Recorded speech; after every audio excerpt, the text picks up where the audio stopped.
yun guys, good morning. Kape po tayo guys. Kapeng mainit. Ngayon guys, morning. Bisitahin natin ngayon guys yung natapos natin na ginawa kahapon, yung tinuro ko sa inyo kahapon. So ngayon ito, hindi pa masyado naman tapos. Pero tanggal na lahat ng mga butas talaga, yung malalaki na butas.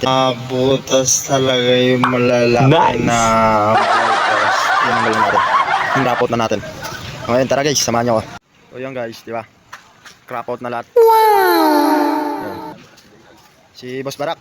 Boss Barak, good morning. Nice. Tinirahan dito ng 2 araw. Ang ating bossing. Siya ang katiwala dito sa barko na to. Ito sa sinasampahan natin. Nice. Ayan mga pintor. Ayan ang gawa ni Boss Barak. Binabantayan. So yun, ito guys. Yan na. Lalas na yan. Yan, hanggang doon yan. Meron pa yan doon hanggang doon yan sa unan. Paikot doon sa pinakakanto niya.